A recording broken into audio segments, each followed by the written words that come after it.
ये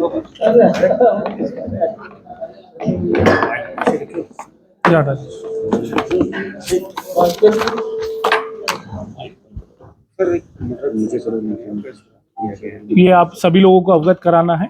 कल दिनांक 30/7/2025 को थाना मसौली क्षेत्र के हाईवे पे ही खेत में एक लेडी कांस्टेबल जिसका नाम विमलेश पाल था, जो हमारे थाना सुबेहा में पोस्टेड थी, उसकी डेड बॉडी मिली थी, जिसको हम लोगों ने पोस्टमार्टम हेतु और बाकी चीज़ों के लिए हॉस्पिटल भेजा था।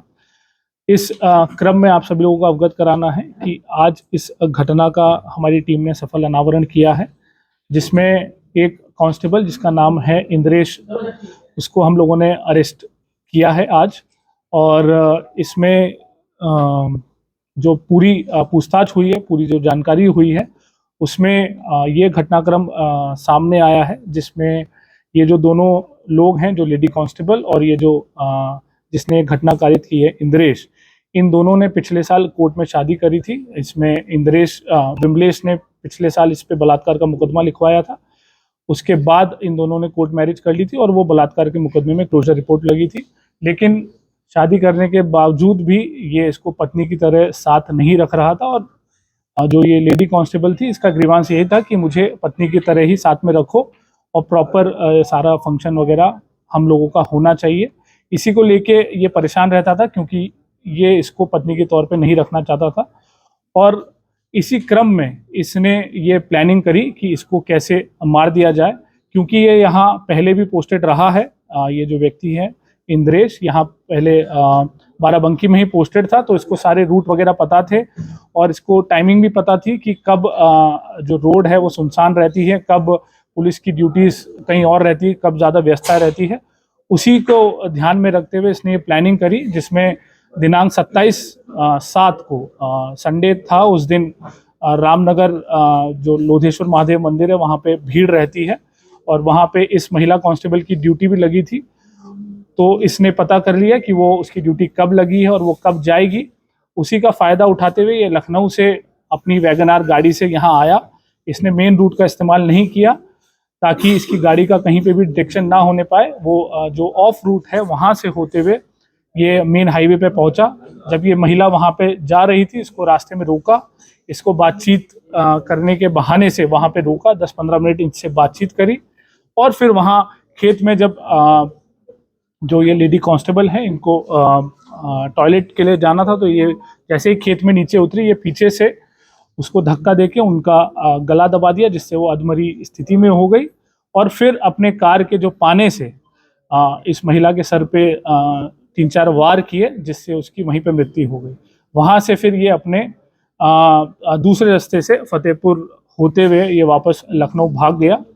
और इसमें इस व्यक्ति पे किसी को भी शक ना हो, इसके लिए इसने लगातार उस रात के बाद से इस महिला के फ़ोन पे वो लगातार मैसेज करता रहा, ताकि वो अलीबाई क्रिएट कर सके कि मुझे भी नहीं पता है कि मेरी पत्नी कहाँ है और मैं खुद उसको लगातार फ़ोन कर रहा हूँ। पर इसमें हम लोगों ने सारे साक्ष्य संकलन किए, जिसमें तमाम सीसीटीवी फुटेज और बीटीएस और सर्विलांस का इस्तेमाल करते हुए हम लोगों ने ये चीज़ और एविडेंसेस निकाले हैं, जिसमें ये व्यक्ति लखनऊ से बाकायदा अपनी वैगन-आर गाड़ी से यहाँ आया। करीब हमारे पास 5 फुटेजेस भी मिली हैं, जहाँ बीच में ये जाता हुआ दिख रहा है, और फिर घटना कारित करने के बाद भी हमें सीसीटीवी फुटेज मिली है। इसके अलावा जो इन लोगों की आपस में उस घटना वाले दिन की जो बातचीत है, उससे भी काफ़ी हमें क्लू मिले हैं, जिसमें इसने शाम को 7 बजे इस महिला से बात करके उसकी लोकेशन ली और फिर अपनी प्लानिंग उस हिसाब से की। तो ये चीज़ें मोटी मोटी निकल के आई हैं, और इसमें हमने जो घटना में प्रयोग कार है वो बरामद की है, जो इसने पाना यूज़ किया था वो बरामद किया है, और मृतका का जो बाकी जो पहचान पत्र इसके पास थे वो भी हम लोगों ने इससे बरामद किए हैं। तो ये जो घटना है, इसमें हमारी सर्विलांस, एसओजी और थाने की टीम ने काफ़ी मेहनत करके काफ़ी चीज़ों पे एक साथ काम करते हुए 24 घंटे के अंदर अंदर ये घटना का सफल अनावरण किया। पैसे को लेके लेन-देन की कुछ मामला ये चीज़ भी पता नहीं है। जैसे एक कारण तो मैंने आपको बताया है कि ये जो लेडी थी वो चाहती थी कि इसको ये पत्नी की तरह रखे, क्योंकि इसने बाकायदा कोर्ट मैरिज की थी। दूसरा, इस व्यक्ति जो पुरुष कांस्टेबल है, इसने इस महिला के नाम से 2 लोन भी लिए थे। महिला ने इस व्यक्ति के लिए 2 लोन भी लिए थे लगभग 5 लाख रुपए के, और पैसे का लेन देन इनका बना रहता था जिसमें ये पुरुष इससे पैसे लेता रहता था। तो ये चीजें भी इनके बैंक अकाउंट के ट्रांजैक्शन से सामने आई है। दावा ये भी किया जा रहा है कि महिला की जो बॉडी मिली थी वो अर्धनग्न मिली थी और रेप को लेकर भी तमाम कयास लगाया जा रहा है। ये इसमें मैं क्लैरिफिकेशन कल भी हम लोगों ने दिया था, आज भी हम बता दें कि जो पीएम रिपोर्ट है वो आप लोगों से भी साझा कर ली जाएगी, और जो कंप्लेनेंट है उनको भी हमने बताया है। पीएम में जो रेप के बारे में पुष्टि नहीं हुई है।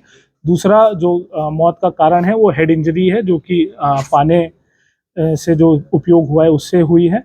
दूसरा अर्धनग्न स्थिति में नहीं मिली थी, जैसा कि हमने बताया घटनाक्रम ये टॉयलेट करने गई तो जैसे कोई ये स्वाभाविक चीज़ है, उन्होंने अपने पैंट का हुक खोला, उसी दौरान इसने पीछे से धक्का दिया और फिर गला दबा दिया, तो वो जो पैंट का हुक था वो बिल्कुल खुला हुआ पाया गया। नग्न जी अर्धनग्न अवस्था वाली जो चीज़ है वो बिल्कुल गलत है। भैया इससे पहले एक दिन पहले स्कूटी मिलती है, फिर एक जो उस पे जाती है, ढाबे पे जाती है।